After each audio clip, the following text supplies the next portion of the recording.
como evangelizar. Eu sou missionário,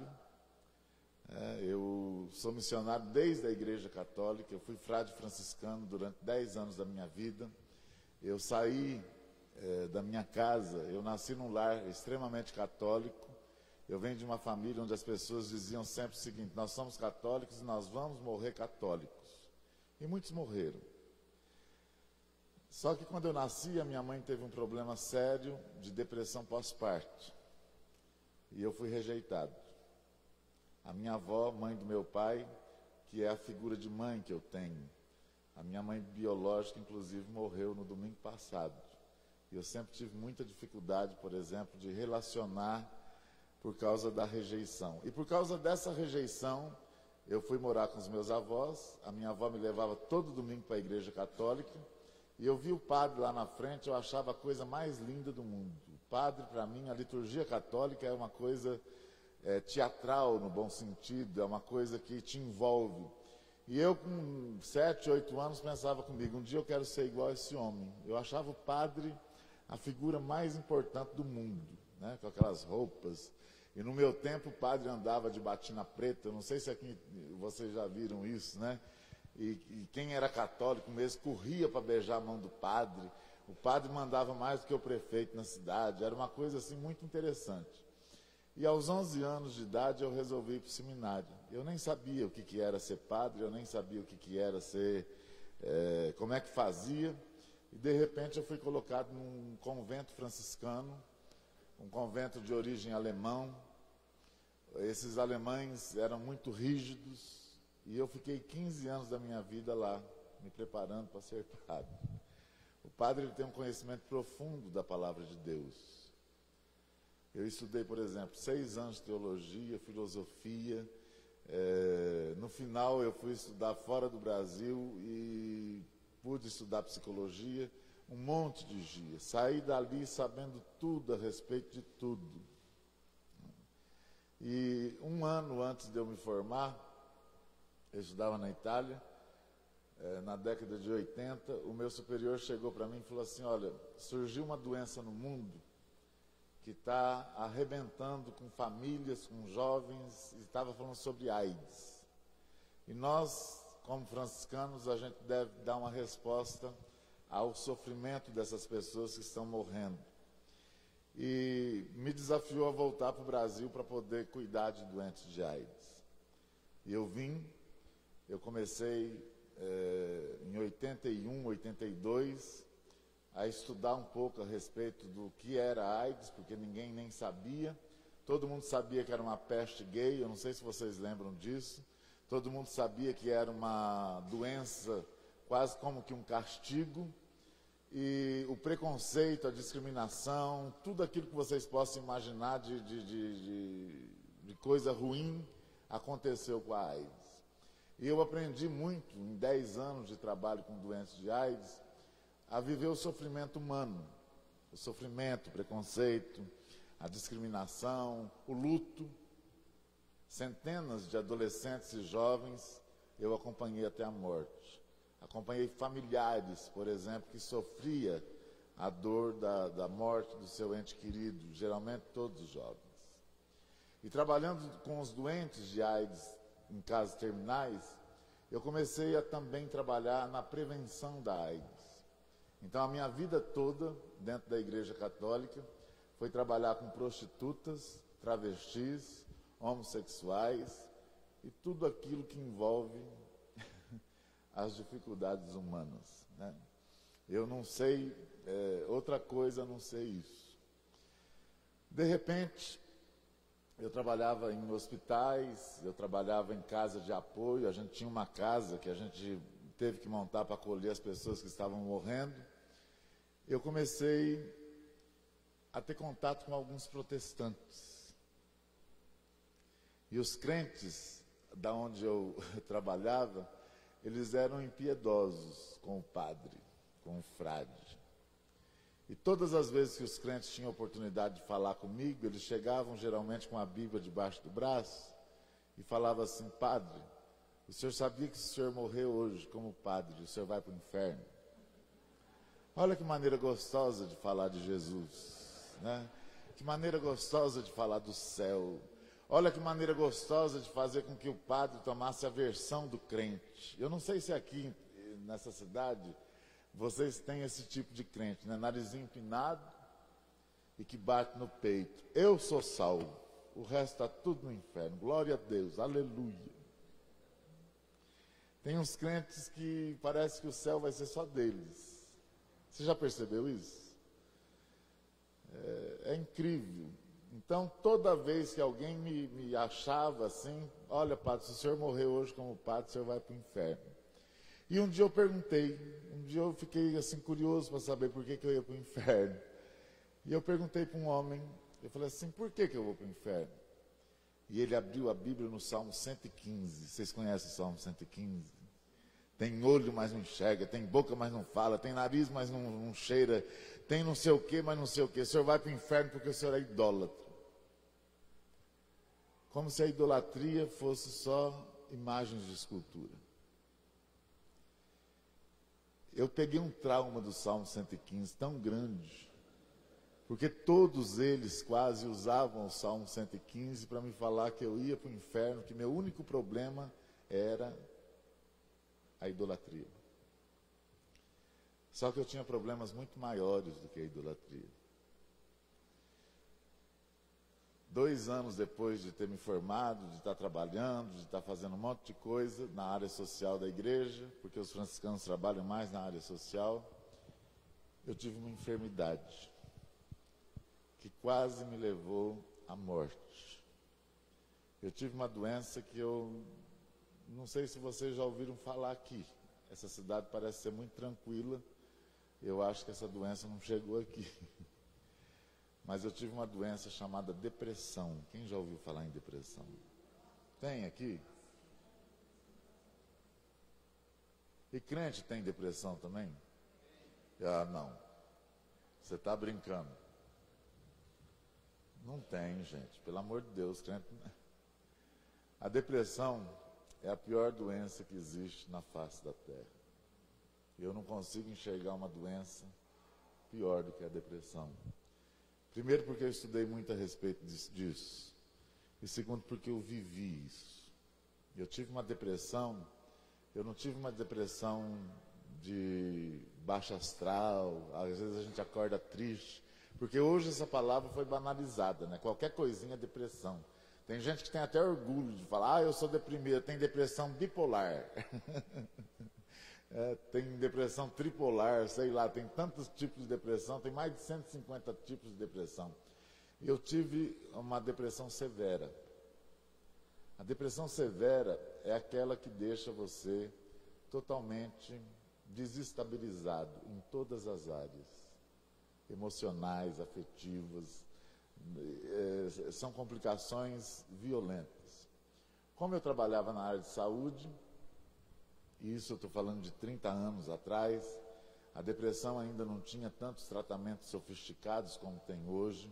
Hoje a depressão tem tratamento, hoje a depressão tem controle, hoje a depressão tem um monte de terapias que podem tirar a pessoa de depressão num espaço de tempo bastante interessante. E a depressão me levou para o fundo do poço. Eu perdi a fé, eu perdi vontade de viver, por muitas vezes eu pensava em suicídio. Eu cheguei a tomar muito remédio, 12 comprimidos por dia para sair das crises depressivas, mas nunca deixei de trabalhar e nunca deixei na Igreja Católica de rezar e também de buscar a Deus. Tive uma espiritualidade muito disciplinada. E era uma vida de muita solidão, de muita angústia, de muita tristeza, uma vida sem muito sentido pessoal, interior. E eu nunca tive ninguém que pudesse me falar de Jesus Cristo. Eu conhecia a palavra de Deus, eu conhecia tudo aquilo que vocês podem pensar a respeito de Bíblia, mas os crentes me afastaram de um conhecimento simples da pessoa de Jesus. Então eu tive aversão de crente porque eles sempre atacavam a minha religião, que era a coisa que eu mais amava. Então eu tinha essa dificuldade. E um dia eu estava internado por conta de complicações da depressão, e eu estava ali querendo morrer no hospital, naquele quarto, tal. A única coisa que eu precisava era de um milagre na minha vida. E quando de repente, do nada, abre a porta e me entra uma mulher com a Bíblia debaixo do braço. Eu falei, pronto, é melhor morrer do que conversar com um crente agora, né? E eu pensei logo, lá vem o Salmo 115. Só que essa mulher entrou dentro do meu quarto, foi lá onde eu estava acamado, e ela falou uma coisa que nunca ninguém tinha me falado. Ela falou com muita autoridade, com muita simpatia, com muito respeito. Padre, o senhor pode até conhecer a palavra de Deus, mas se o senhor conhecesse o Deus da palavra, o senhor não ia estar na situação que o senhor está. Ela pediu para orar por mim, orou por mim, de uma forma muito gentil, de uma forma muito amorosa. Ela saiu e aquela frase ficou na minha cabeça. O senhor pode conhecer a palavra de Deus, mas o senhor precisa conhecer o Deus da palavra. E a partir daquele dia, a minha vida começou a mudar. Pelo menos eu comecei a ter interesse em buscar uma experiência pessoal com Deus. E eu trabalhava com um pessoal, um grupo de voluntários muito capacitados, e todos eles eram católicos, porque a gente dava assistência aos doentes que ficavam em casa. E um dia uma enfermeira que trabalhava comigo, muito católica, chegou para mim e falou assim, Frei, tem uma mulher que se aposentou agora. Ela é enfermeira, ela tem experiência em saúde pública, ela gosta de trabalhar com gente, ela é uma pessoa muito capacitada, tal. Falou todas as qualidades da mulher. No fim ela falou, ela é crente, só tem um problema, ela é crente. Eu falei, pelo amor de Deus, é um problemão, né? Acaba com todas as qualidades dela. E eu resisti, eu falei, olha, crente é muito fanático, crente, quando eles vêm para o hospital, eles fazem uma barulheira. Eu não sabia discernir o presbiteriano, do anglicano, do metodista. Para mim, crente era tudo crente. Na minha cabeça era tudo fanático, tudo doido. E eu ainda não mudei muito a minha opinião, não, porque a cada dia que passa a gente tem visto alguns crentes que misericórdia, né? Só a graça. Aí eu fiquei com aquilo na cabeça. Eu falei, gente, por que eu estou sendo intolerante? Por que eu nem quero conhecer essa mulher? Isso aí não é papel de... Aí eu falei para minha amiga, olha, fala para tua amiga vir conversar comigo, pra gente... Eu queria tirar aquele peso da minha consciência.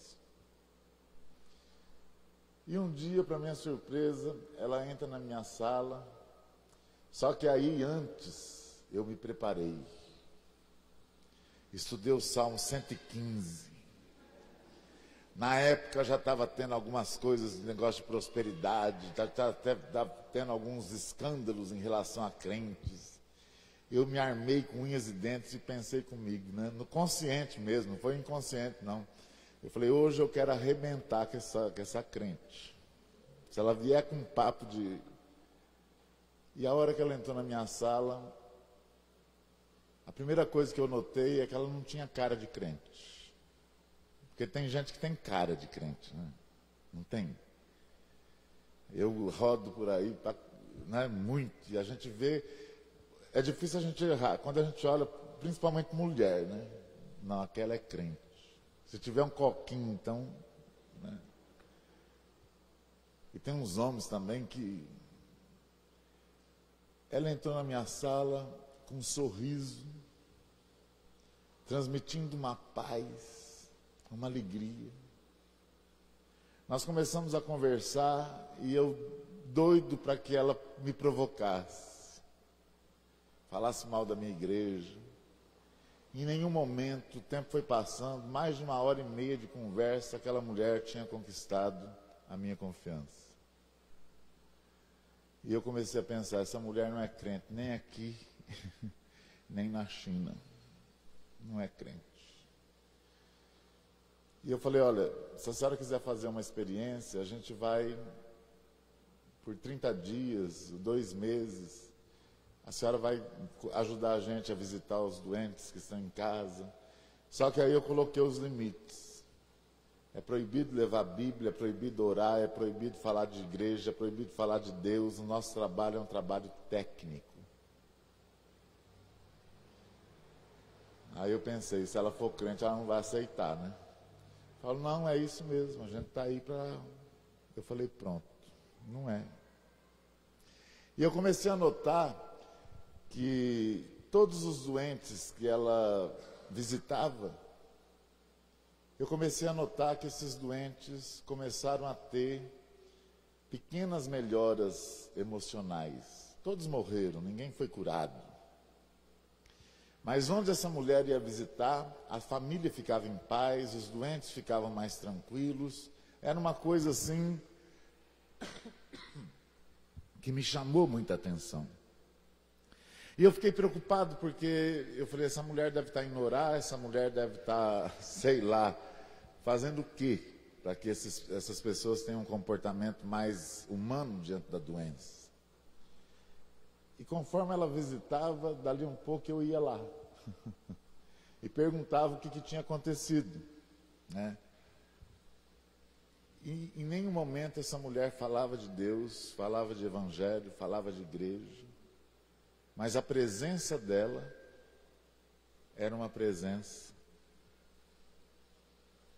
testemunho. A presença dela para mim era a presença de Jesus. Ela não precisava falar de Jesus, ela não precisava falar, não precisava orar, mas a presença dela confortava. E conforme o tempo foi passando, essa mulher foi se aproximando de mim. E um dia ela me liga na hora do almoço e falou assim, Frei, eu acabei de fazer um almoço agora aqui na minha casa especial. E eu gostaria que o senhor viesse almoçar com a gente. Ah lá, chegando uma aguinha. Deus abençoe.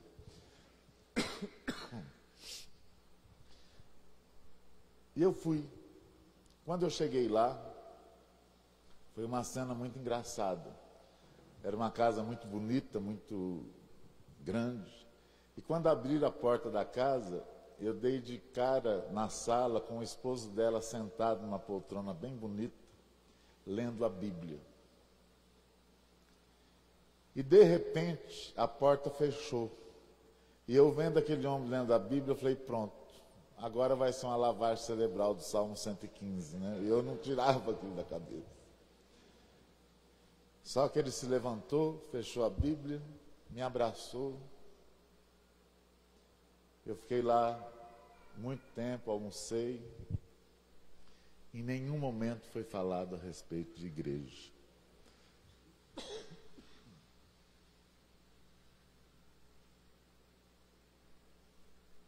Em nenhum momento foi falado a respeito de fé. E a partir daquele dia,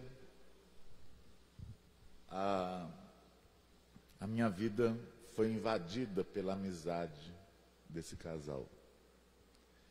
E aos poucos eu comecei a abrir meu coração para eles, a falar das minhas tristezas, das minhas angústias, da depressão, a falar da minha carência, a falar dos meus problemas.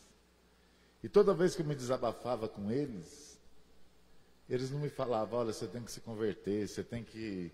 Não usavam a Bíblia para justificar alguma coisa de pecado. Eu falava dos meus pecados. Eles nunca me falaram a respeito de conversão. Mas eles diziam o seguinte, nós estamos orando por você. E a partir daí, nos momentos mais difíceis da minha vida, esse casal estava ali, sem falar nada. De vez em quando eu estava celebrando missa, de vez em quando eu via esse casal chegar para participar da missa. Eu pensava comigo, olha, eles estão se convertendo.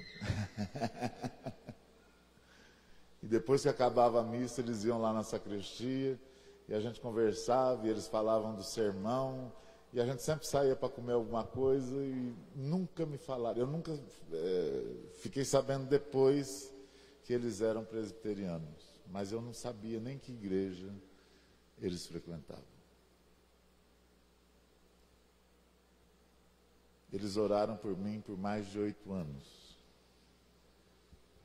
E um dia eu tive a minha grande experiência de conversão em Cristo Jesus. E a partir daí, a minha vida foi realmente transformada. Eu até tenho dificuldade de falar, eu me converti, ou Deus me converteu. Eu acho que eu sempre tive no amparo de Deus, no cuidado de Deus. Eu acho que apenas Deus me mudou, né, o essencial que precisava ser mudado. E aí eu saí, abandonei a religiosidade, e fiquei perdido, porque eu me senti um peixe fora d'água no meio protestante.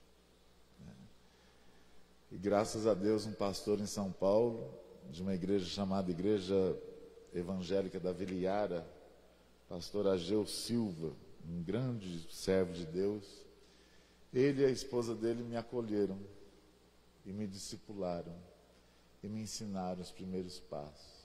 A igreja desse pastor era uma igreja tão missionária que eles investiam 60% da arrecadação na obra missionária pelo Brasil e pelo mundo. Só que eu não me identificava com a liturgia, porque eu, como padre, eu tinha uma postura diferente frente aos cultos. E aos poucos eu fui me encaminhando para a Igreja Presbiteriana do Brasil, aonde a gente está até hoje, no sentido de, aí fui ordenado, aí foi toda uma estrutura de missões, e hoje eu sou missionário. Eu trabalho hoje com prostitutas em Belo Horizonte. Nós temos hoje um trabalho bastante interessante lá, em parceria com a primeira igreja. Quando nós começamos esse trabalho há 12 anos, eu não sei se vocês sabem, mas a primeira igreja presbiteriana de Belo Horizonte é uma igreja totalmente, talvez seja a mais tradicional do Brasil. Lá não tem bateria, lá não tem bate-palma, lá não tem nem amém, é difícil a gente ouvir, de tão tradicional que era. E há um tempo atrás, eu não sei até que hora que vai aqui, há um tempo atrás, há 12 anos mais ou menos, o reverendo Ludgero, que era também uma autoridade dentro da IPB geral, né, tradicional, todo mundo tinha medo dele, eu nem sabia. Eu estava no campo missionário, eu nem tinha noção do que era estrutura política de igreja, nada. Só que um dia eu recebi um convite para pregar nessa igreja. E eu falei, meu Deus do céu, pregar na primeira igreja de Belo Horizonte. Fui saber, né? Eu falei, meu Deus do céu, vai ser uma confusão danada, porque eu... Aí, a carne da gente é terrível, né? Como eu sabia do histórico tradicional da igreja, eu falei, bom, eu vou ter que fazer um sermão para agradar a igreja. E eu gastei uma semana da minha vida preparando um sermão calvinista. Um sermão daqueles assim. Foi como se eu tivesse feito o seguinte: Espírito Santo, dá licença, que eu vou ter que fazer do meu jeito, porque lá... E eu anotei, fiz o sermão, tudo bonitinho. Chegou o dia de ir, fui, meu sermão no meio da Bíblia. A hora que o reverendo Ludgero passou a palavra para mim, a igreja lotada de gente. E todo mundo, né, uma igreja de classe A, né? Ali a gente não sentia nem cheiro de pobre, porque pobre tem cheiro também, né? Eu trabalho com pobre, eu sei. E eu fiquei tão desnorteado com aquele monte de gente e saber que eu estava numa igreja importante, que a hora que eu abri a Bíblia e peguei meu sermão, me deu um branco, mas um branco.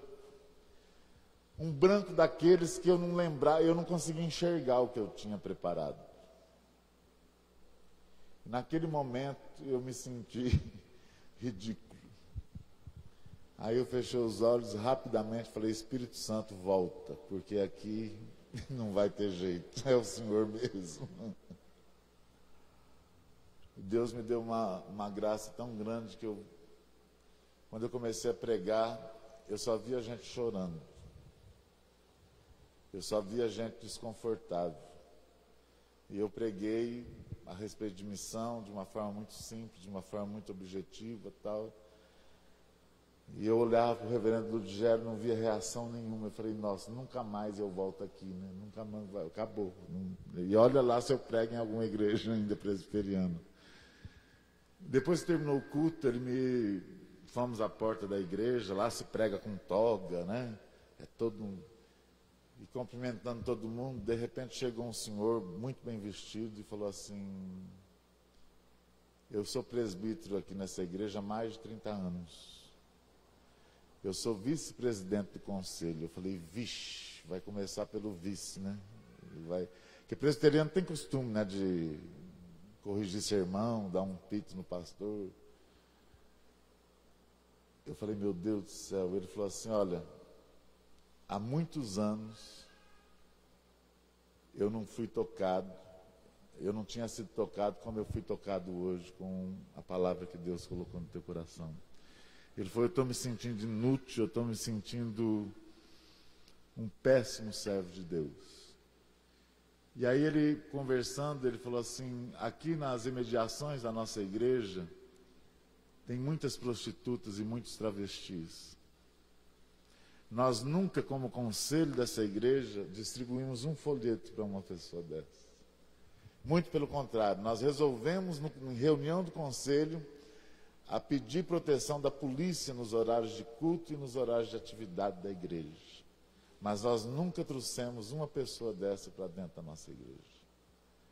E ele falou assim, o irmão não quer vir trabalhar aqui com a gente, com esses travestis, com essas prostitutas, já que o senhor tem experiência? Eu falei, não. Eu falei, o senhor está ficando doido? Aí eu me senti na obrigação de falar para ele, olha, vocês estão querendo terceirizar um trabalho que é de vocês. E terceirização no meio da igreja não existe. Ele falou, mas eu vou orar para Deus trazer o senhor para cá. Eu falei, o senhor pode orar, mas eu tenho certeza que Deus não vai fazer isso comigo. No outro dia o Ludgero mandou me chamar. E quando eu cheguei lá no gabinete dele, eu pensei comigo, eu falei, nossa, ele vai me esculachar, né? Ele vai arrebentar com o sermão, ele é bravo, né? Tudo.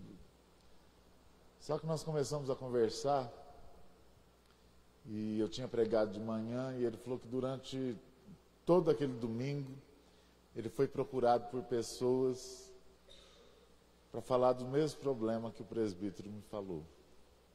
Que a igreja tinha que fazer alguma coisa na área social com aquelas mulheres, com aqueles travestis. E o reverendo Ludgero, com muita habilidade, com muita sabedoria, ele me convenceu a ficar 3 meses na igreja, para formar uma liderança da igreja, né, para que pudessem trabalhar com aquelas pessoas. E a igreja se animou, e o conselho deu apoio, e eu comecei a trabalhar com as pessoas, mas ao mesmo tempo fazendo uma pesquisa sociológica da realidade da prostituição. E de repente, a igreja juntou mais de 140 voluntários. Eu falei, meu Deus do céu, é mais voluntário do que prostituta. Eu falei, vai acabar com a prostituição de Minas Gerais inteira, né? Com muita gente. Só que eu já sou macaco velho, a gente sabe que todo o trabalho voluntariado vai raliando, né, com o tempo, né, e muito mais com um histórico desse, de trabalho pesado. E eu só sei que eu fui formando esses 140, dando algumas ideias, algumas coisas, e ao mesmo tempo eu fui buscando, entre as prostitutas e travestis, um jeito de entrar para trabalhar com elas. E, de repente, eu tive acesso a presidente da Associação de Prostitutas de Belo Horizonte. Era um sindicato, uma benção. Olha o nome da mulher, dos Anjos. Quando eu chego na casa dela, eu encontro ela um pouco alterada, né? E era uma casa que realmente era quase que uma zona. literal. Começamos a conversar, 5 minutos de conversa, essa mulher falou assim, o senhor é crente? Eu falei, sou. Ela falou, detesto crente, odeio crente. Eu falei para ela, eu também. Eu falei, então a gente já está começando bem. Você não gosta de crente, eu também não gosto. Então eu já começamos bem. Só que ela começou a falar mal de crente, mas falar mal de crente. E tudo que ela falava era verdade, mas eu estava ficando incomodado. Eu falei, essa mulher. Eu falei, olha, eu concordo com tudo que você está falando, mas você não está na igreja, você não sabe, você não. Ela falou, o que você quer? Eu falei assim, nós queremos trabalhar com as mulheres lá da Afonso Pena. Ela falou, trabalhar que jeito? Eu falei, sei lá, nós queremos fazer algum trabalho, alguma coisa, no sentido de tirá-las da prostituição. Aí ela falou para mim, olha, é o seguinte, eu nasci prostituta, e não falou prostituta, ela falou um palavrão para nós, né? Eu nasci prostituta, vou morrer prostituta, aquelas mulheres que estão lá vão morrer prostituta. Ela falou, nós não queremos saber de igreja. Eu falei, pronto, acabou. Eu falei, não, mas nós queremos ajudar. E a igreja tinha me dado carta branca para começar algum projeto com elas. Ela falou, vocês não ajudam ninguém, vocês querem saber de números, vocês querem saber de testemunho de ex. Era uma mulher muito politizada e muito informada. Eu falei, mas nós queremos ajudar, né? Ela falou, tá bom, que jeito que vocês querem ajudar? A gente não quer saber de igreja, não quer saber de evangelho, não quer saber dessa conversa mole. Vocês querem ajudar que jeito? E eu não tinha nenhum projeto ainda, eu estava só conhecendo. Aí Deus colocou no meu coração uma coisa muito assim, direta. Eu falei, olha dos anjos, já que vocês não querem saber de nada, eu estou vendo que a situação das mulheres lá é de muita pobreza, de muita miséria. Então, quando for 5h30, 6 horas, 6h30 da tarde, que elas começam a ir para a avenida para se prostituir, nós vamos dar um café da tarde para vocês na igreja. Então, já que vocês não querem saber de Jesus, não querem saber de igreja, de Bíblia, pelo menos vocês vão lá tomar um café, e aí vocês vão trabalhar de barriga cheia. A mulher estatalou o olho desse tamanho. Aí eu pensei comigo, eu falei, bom, se ela que é prostituta ficou assustada, imagina os presbíteros a hora que eu levar essa proposta desse trabalho lá. Eu falei, esse projeto já nasceu morto. Eu falei, não vai ter jeito, não vai ter condições, morreu, acabou aqui. Mas aí eu fui e falei, ó, o negócio é o seguinte. E o pessoal animado, 140 voluntários animados. E foi fácil passar o projeto. Acharam tudo uma loucura, mas foi fácil. E aí nós começamos a ficar lá às 6 horas da tarde, fazíamos um café e chegava aquelas mulheres todas empetecadas, tomava café e não sei o que e tal, e comia. Muitas vinham pedir oração, muitas vinham desabafar, mas a gente sempre com muita cautela. O trabalho se iniciou. Dos 140 voluntários, conforme o tempo foi passando, um dia o conselho chegou para mim e falou assim, olha, está sendo uma bênção esse trabalho. Mas, você sabe, né, a nossa igreja é uma igreja que está atrapalhando, porque as mulheres estão ficando aqui até mais tarde, às vezes tem ensaio de coral, e as irmãs vêm para cá e ficam chocadas, não sei o quê, papapá. Fim de conversa. Nós arrumamos um lugar para vocês excelente, para vocês continuarem fazendo esse trabalho. 5 quilômetros de distância. Numa sala do FMG. Eu falei, pronto, agora acabou o objetivo, né, do projeto. Dos 140 voluntários, nessa época, já fazia 1 ano e meio, ficaram 4. Eu fui para ficar 3 meses. Já completava-se 2 anos. E foi uma bênção quando nós fomos para esse lugar, porque nós fomos na zona mesmo de Belo Horizonte, no centro, onde tem dezenas de hotéis de prostituição. E nós começamos toda semana a fazer um trabalho de reunião E as mulheres iam lá. E a dos anjos sempre ali. Só que a dos anjos é barraqueira. Era uma mulher que questionava, era uma mulher que arrebentava. Só que nós começamos a fazer um discipulado em grupo dessas mulheres. E a dos anjos lá. 3 anos de trabalho, nenhuma conversão. E a igreja bancando. E de vez em quando um presbítero chegava e falava: e aí, reverendo, quantas almas vocês já estão preparando para o batismo? Eu falava: meu Deus do céu, não tem nem... Que alma? Não tem alma. E eu fui começando a sentir uma cobrança, sabe? E eu cheguei para o pastor auxiliar, que era lá da primeira igreja, eu falei para ele assim, olha, vamos parar com isso, porque não está dando certo, a gente já evangelizou, a gente já fez de tudo, ninguém se converte. E esse pastor bem jovem, ele me deu uma lição, ele falou assim: reverendo, vamos continuar mais um pouco, está sendo tão bom. E realmente a gente reunia 50 prostitutas lá, em meia hora, porque elas tinham que ir rapidinho e voltar para trabalhar. Eu falei: olha, mais 3 meses. E nesses 3 meses, em toda reunião, a dos anjos lá, e quando foi para completar os 3 meses, eu estava dando uma palavra sobre senhorio de Jesus.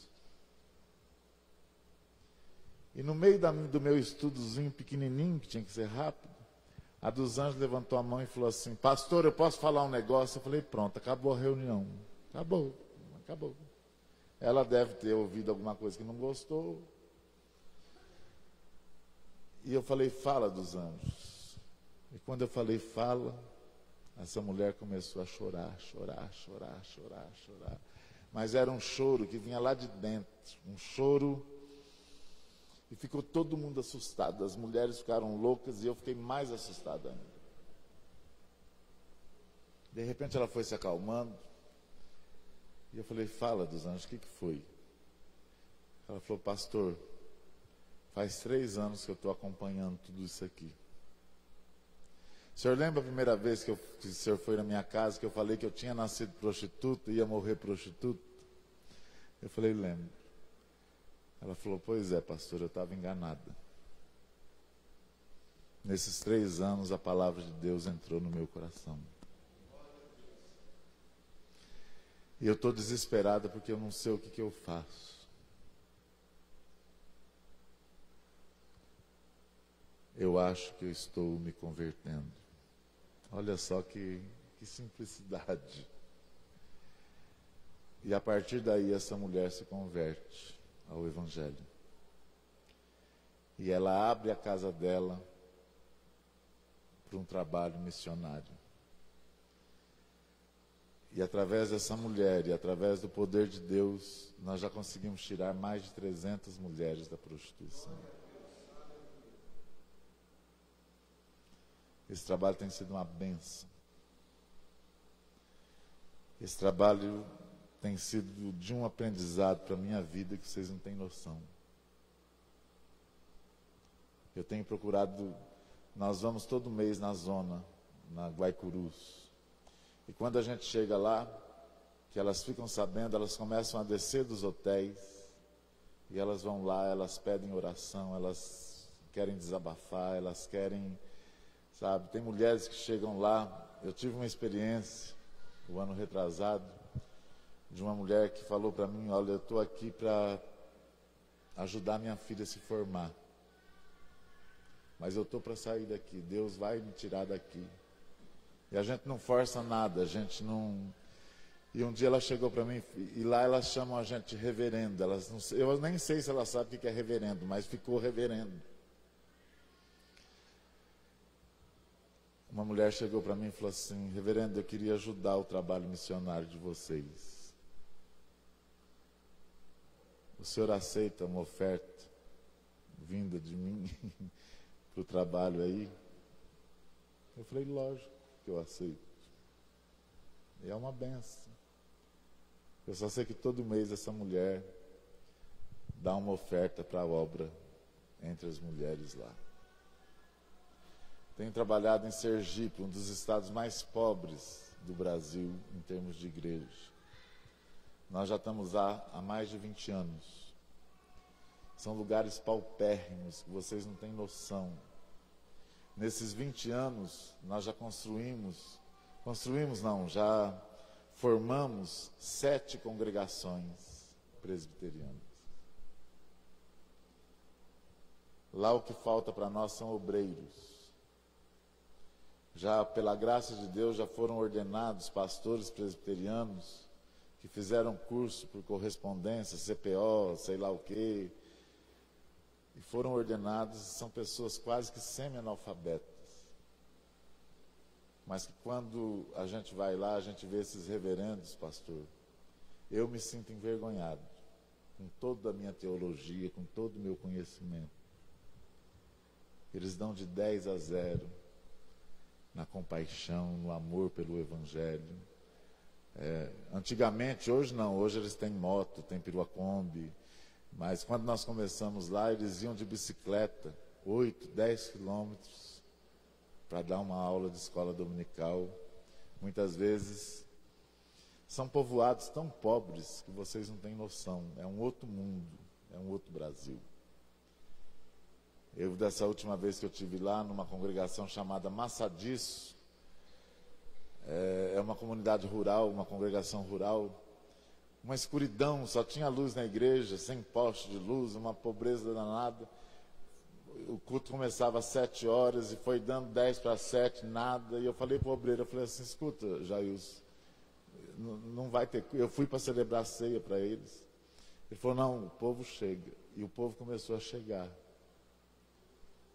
Todo mundo suado, uns de moto, outros de bicicleta, e foram chegando e foram lotando a igreja. Só que o que me chamava a atenção é que eles iam chegando em silêncio. E cada um ia para o seu lugar e se ajoelhava e orava. Ficava orando. As crianças, tudo um silêncio. Aí começou o culto. E eu vi o que realmente é as pessoas que buscam verdadeiramente a Jesus. A igreja lotadinha de gente. Depois que terminou o culto, o obreiro chegou para mim e falou assim, reverendo, a seca aqui está tão difícil, está tão complicado, faz 3 anos que não chove. E essa aqui é uma comunidade rural. O povo, eles recebem a ajuda do Bolsa Família, disso, daquilo, é o que sustenta a vida deles. Mas se esse povo aqui tivesse água, tivesse uma irrigação, alguma coisa nesse sentido, a gente ia plantar fruta, verdura, legumes e vender na feira. E eu falei, o que está faltando para vocês? Ele falou, está faltando a gente, sei lá, a gente ver se tem água, a gente precisa de ajuda. Aí eu brinquei, olha só como que a gente não deve brincar. Ele falou, olha, quer saber de uma coisa? Fura um poço aí. Vocês têm experiência disso? Se der água, a gente monta alguma coisa de irrigação, de alguma coisa. Demorou 20 dias. Eu voltei, ele me ligou. Todo contente. Reverendo, nós furamos o poço. E 38 metros deu água. Eu falei, pronto. Agora eu vou ter que correr atrás da bomba, vou ter que correr atrás. E eles estão super animados para esse projeto acontecer, de irrigação. E nós vamos fazer isso. E já estamos o projeto não é caro e nós já temos uma grande parte dos recursos já para mandar os materiais para eles lá. E tem sido uma bênção. Eu quero encerrar, meus irmãos, dizendo para vocês o seguinte. Quando a gente está preso nas 4 paredes das igrejas, Às vezes a gente não vê o poder de Deus agindo na vida de tanta gente que está... Às vezes a gente pensa, missão é trabalhar com pobre, missão é África, missão é Nordeste, missão... Não, missão é ir aonde as pessoas precisam de Jesus. Existem muitas mansões onde há um campo missionário pior do que a África. Existem muita gente rica que deve ser alcançado pelo poder do Evangelho. E é mais difícil do que alcançar a África, que é pobre, ou o Nordeste, que é pobre. Aliás, missões, muitas vezes a casa da gente é pior do que a África. É ou não é? Eu tenho uma filha adolescente, eu falo misericórdia. É um campo missionário. E eu gostaria que vocês não perdessem nunca de vista que a única missão, a única função que o cristão tem na face da terra, aquele que já foi alcançado, é investir na obra missionária, investir a sua vida. Porque dinheiro é fácil. Dinheiro, se eu pudesse, né, e tivesse coragem de mostrar algumas fotos, eu tenho certeza que vocês iam chorar, que vocês iam... Isso aí não resolve nada.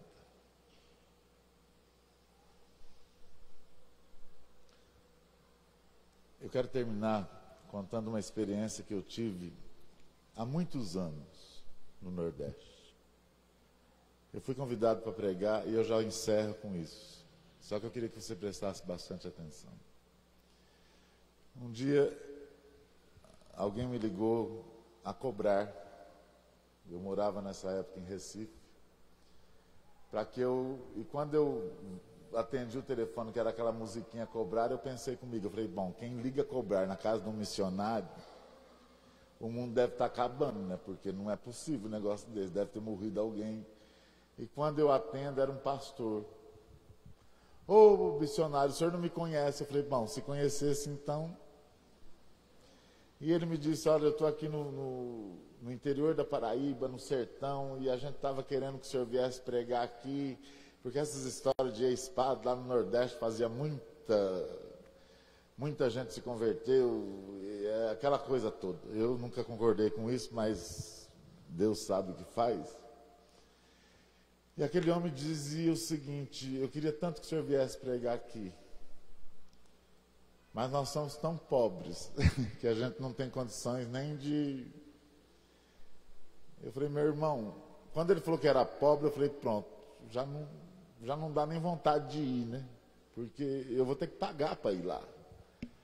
Mas aí Deus foi colocando um amor no meu coração e eu fui vendo uma agenda. Eu falei, olha, daqui 2 meses eu vou aí. O senhor não precisa nem ligar para confirmar, porque senão vai ficar mais caro essa conversa. E eu falei, daqui 2 meses, na data tal, ele me passou tudo, né? Naquela época não tinha esse negócio de GPS, de não sei o que e tudo. Eu falei, gente, é longe. Eu estava em Recife, saí de madrugada, um calor de rachar. A gente até brinca, né? Lá no Nordeste a gente tem as 4 estações do ano. Verão, calor, quentura e mormaço. Não tem mais nada, né? O frio lá, quando está 22 graus, está um frio, nossa, 22, nossa, vamos pôr blusa, nós vamos gripar. E não chegava nunca. E no Nordeste, no Alto Sertão, quando é 4h30 da tarde, 15 para 5, já vai escurecendo.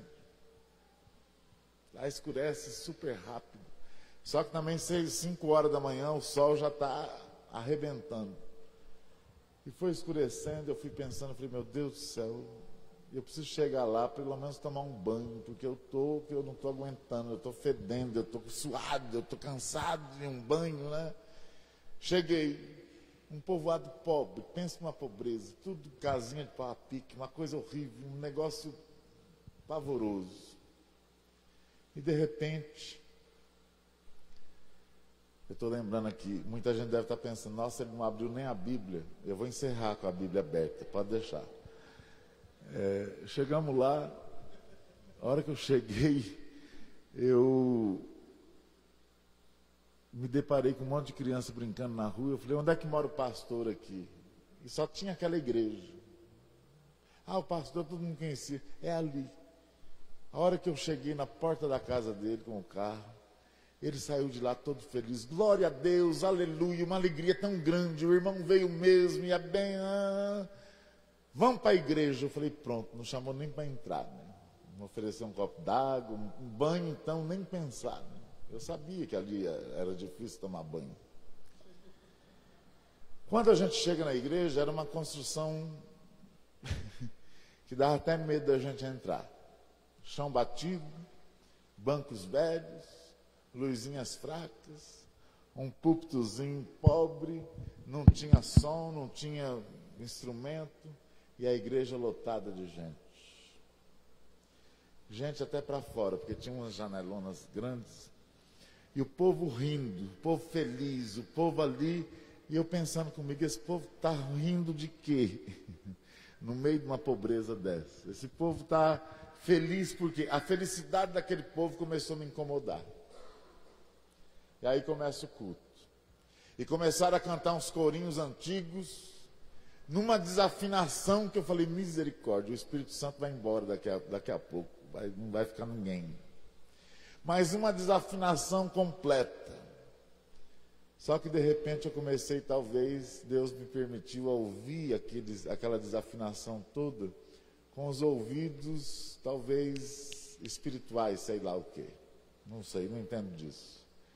E eu comecei a observar que Deus estava se agradando de toda aquela miséria, de toda aquele louvor pobre aos meus olhos. Eu comecei a sentir a presença de Deus.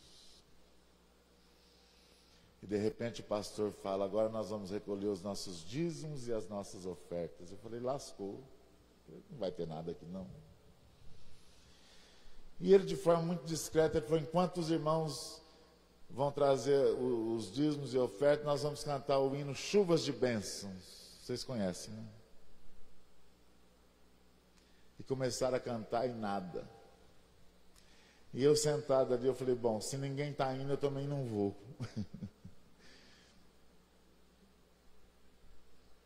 E conforme o hino foi acabando, da metade para o final, as pessoas começaram a se levantar dos seus lugares.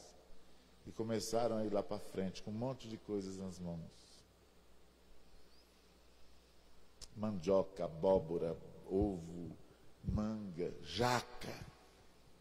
E eles levaram as coisas com tanta alegria, com tanta alegria, com tanta alegria, que eu fui começando a perceber que eu estava numa igreja primitiva. Para vocês terem uma ideia, tinha um homem lá na porta da igreja e começou a tentar trazer a oferta dele, que era um bode vivo. Lá a gente come muita carne de bode. Esse bode, eu acho que a hora que viu todo mundo cantando e indo lá, começou bé, bé, bé, e ele trouxe o bode. E terminou, o pastor fez uma oração, entregando tudo aquilo a Deus. Mas uma oração ofertando tudo aquilo com tanta alegria, com tanta... E passou a palavra, eu preguei e eu estava fascinado por aquela igreja.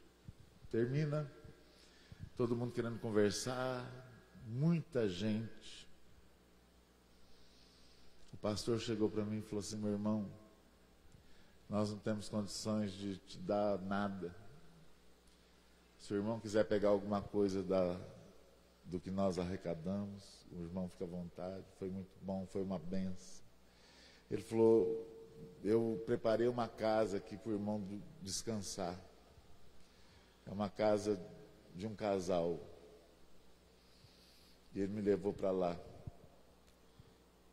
E o casal me recebeu com tanta alegria. Uma casinha de pau a pique. Pobre, pobre, pobre, pobre. O pastor se despediu, foi embora. E eu comecei a conversar com aquele casal, e aquele casal só alegria, só falando do amor de Deus, da graça de Deus, do que Jesus estava fazendo ali naquele lugar. E eu comecei a pensar, eu falei, Jesus, eu não tomei banho, eu estou cansado, eu estou com fome. Porque já não era mais banho, era fome. Eu acho que a mulher percebeu que eu estava com fome, falou, vamos jantar, irmão. Eu falei, glória a Deus, vamos. Só que eu não sabia o que vinha, né? A mulher foi lá no fundo, trouxe, colocou em cima da mesa, uma mesa muito, era tudo muito pobre, mas tudo muito limpo. De repente, ela pôs a panela em cima da mesa, tinha aqueles pratos antigos de ágata, ágata, né? De alumínio, sei lá como é que era aquilo. Ela falou, vamos orar. Eu falei, vamos. Ela falou, eu posso orar? Eu falei, lógico, irmã, a senhora está dentro da tua casa, a senhora mesmo tem que orar.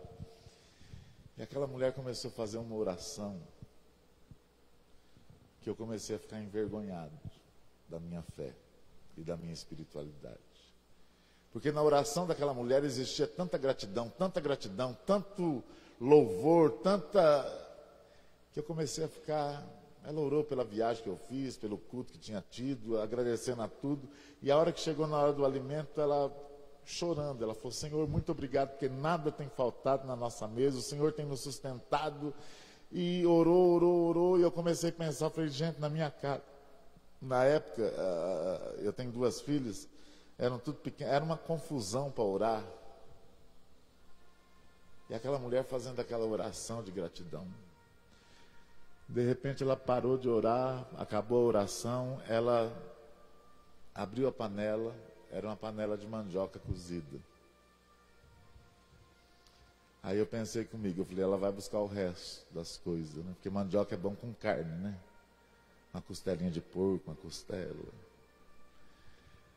Só que era só aquilo que a gente tinha para comer.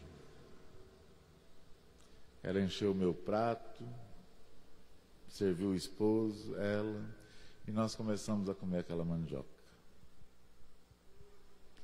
E de repente, aquela mulher olhou bem dentro dos meus olhos e falou para mim assim, meu irmão, Deus é maravilhoso. E ela começou a testemunhar. Ela falou, antes do Evangelho chegar aqui, antes de Jesus chegar aqui, eu e meu esposo, a gente era tão miserável, mas tão pobre. Aí eu pensei comigo, eu falei, era pobre, comendo mandioca pura? O que mudou aqui? O que Jesus mudou aqui? Ela falou, antes do Evangelho chegar aqui, o único recurso que a gente tinha para esquecer da miséria era encher a cara de cachaça. Chegava 5, 6 horas da tarde, a gente já estava no chão, todo sujo, sem esperança, sem vida, sem nada. Mas passou um casal de missionários aqui e pregou o Evangelho para nós. E eu e meu esposo, nós somos os primeiros a sermos evangelizados. Jesus entrou na nossa vida, Jesus mudou, Jesus transformou. E eu falei, gente, que é isso? Era um testemunho que eu nunca tinha ouvido. Aquela mandioca foi entalada, eu querendo chorar, de ver as maravilhas do amor daquela mulher e do esposo dela pelo Evangelho. E de repente ela fala para mim assim, irmão, você está vendo essa minha casa aqui? Está caindo os pedaços. Eu tenho certeza que eu e meu esposo, nós vamos morrer aqui nessa tapera. Mas nós somos tão felizes com Jesus. E é tão gostoso a gente ter Jesus no coração da gente, porque não importa as coisas que faltam. Eu gostaria muito de ter uma casa bonita, de ter um banheiro dentro da minha casa, mas eu sei que nesse mundo eu não vou ter. Mas outro dia me falaram que na Bíblia está escrito, mulher analfabeta. Me falaram que na Bíblia está escrito que lá no céu existe uma mansão preparada para nós. E eu vou para o céu. Eu e meu marido, nós vamos para o céu, porque Jesus nos salvou. Terminamos de jantar. Eu estava com a minha cabeça a mil, porque aquela experiência, eu acho que equivale. Eu acho que o que eu aprendi com aquele casal, com aquela igreja, vale por 3 anos, 4 anos de teologia. Ela preparou um lugar no canto da casa, muito sofisticadinho, do jeito dela, para descansar. E eu fui descansar, só que eu não consegui descansar porque eu fiquei pensando. Deus começou a trabalhar no meu coração. E quando foi de madrugada eu acordei para ir embora, e esse casal, ela estava constrangida porque não tinha café, não tinha nada. Eu falei, fica tranquila, irmã. Eles oraram por mim. E a hora que eu estava saindo, ela pegou no meu braço, ela falou assim, deixa eu falar uma coisa para o senhor. Quando o pastor falou que o irmão ia ficar aqui na minha casa, eu fiquei tão feliz, mas tão feliz. Imagina eu receber um missionário, uma pessoa que prega o evangelho, uma pessoa que vive pelo mundo falando de Jesus. Eu comecei a pensar nos missionários que passaram por aqui, falaram de Jesus para mim, e eu achei que foi um privilégio tão grande o irmão ter ficado aqui. O irmão comeu aqui, o irmão dormiu aqui, louvado seja Deus. E quando o pastor falou que o irmão ia ficar aqui, eu comecei a orar, pedindo a Deus que me desse condições de dar uma oferta para o irmão levar para o campo missionário. E ela tirou de dentro da roupa dela um dinheiro, e ela falou, e Deus preparou isso aqui para o irmão levar para investir na obra missionária. E passou na minha mão um dinheiro, e quando eu abri minha mão era uma nota de R$2. E aquela mulher tinha colocado dinheiro na minha mão como se ela estivesse resolvendo os problemas financeiros de missões do mundo inteiro. Alegria, satisfação de poder participar da obra de Deus.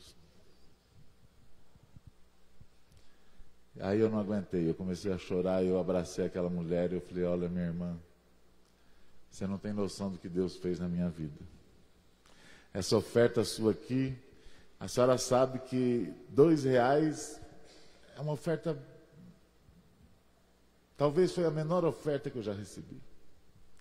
Mas minha irmã, essa oferta aqui vem com tanto amor, com tanto sacrifício, que foi a melhor oferta que eu já recebi até hoje. Eu queria desafiar você agora a duas coisas. Primeiro, mais gratidão a Deus. Chega na tua casa agora e abre a geladeira, abre a despensa, abre as coisas e seja grato a Deus. Segundo lugar, esteja atento a ser simpático. Se você é cristão e você tem interesse em fazer a diferença no reino de Deus, agora eu vou abrir a Bíblia e só vou ler, não vou pregar mais, chega que eu também não aguento, eu estou com uma alergia aqui violenta de patrocínio para todo lado. Mas eu gostaria que você mudasse o seu jeito de evangelizar as pessoas. Em Atos 2, 42 a 47, só o versículo 47 me chama muita atenção. Os crentes da igreja primitiva, eles eram simpáticos. E diz o texto, no versículo 47 do capítulo 2 de Atos, os primeiros crentes viviam louvando a Deus e contando com a simpatia de todo o povo. E o Senhor acrescentava-lhe a cada dia ao seu número os que seriam salvos. Os primeiros crentes, eles eram o quê?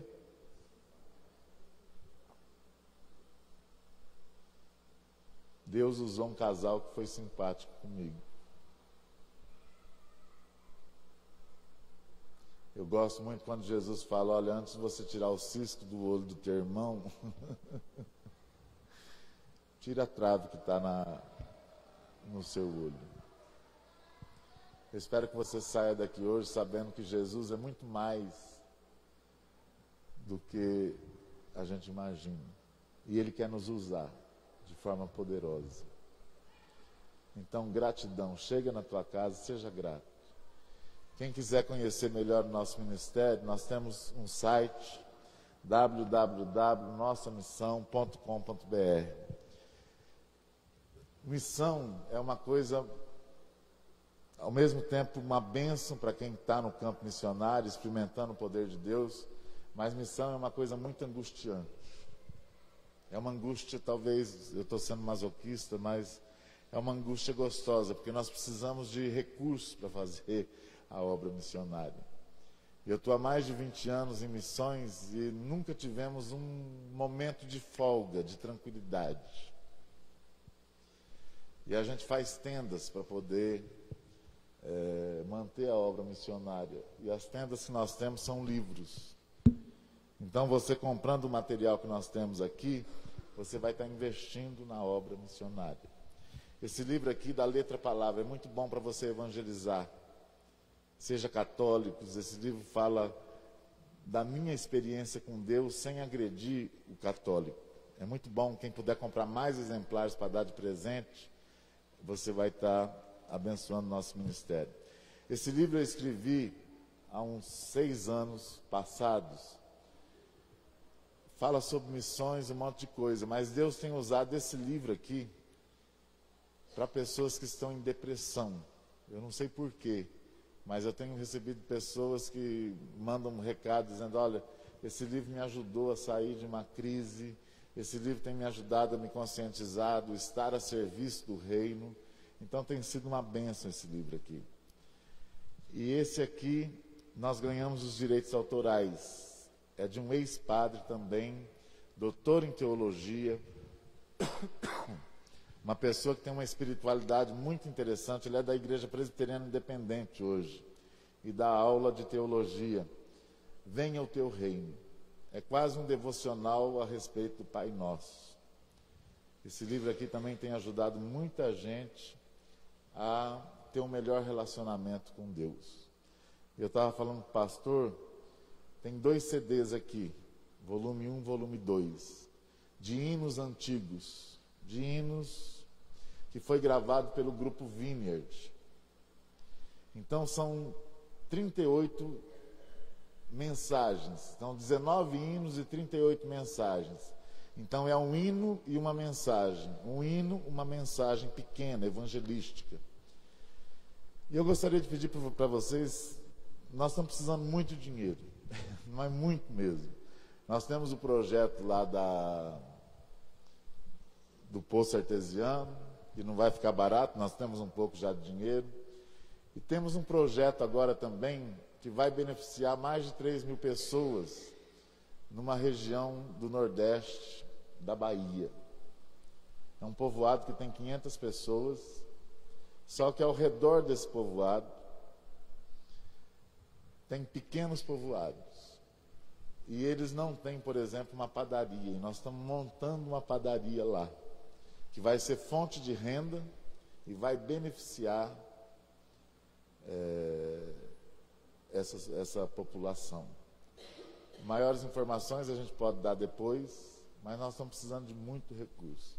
Então, cada livro desse aqui maior, cada um custa 30 cada um. Esse pequenininho custa 10 e os CDs, que são 2, custa 40. Então, são 40 com 60, 100, 110 reais o kit. Lógico, você pode comprar separado, você pode comprar do jeito que você quiser.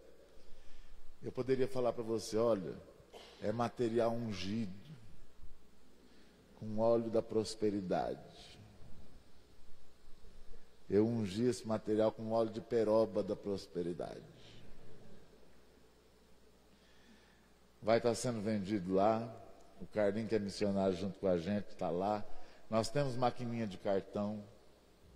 E eu espero que vocês colaborem com esses projetos, para que a gente possa continuar fazendo a obra de Deus. Para vocês terem noção, nós temos rodado cerca de 10.000 quilômetros por mês.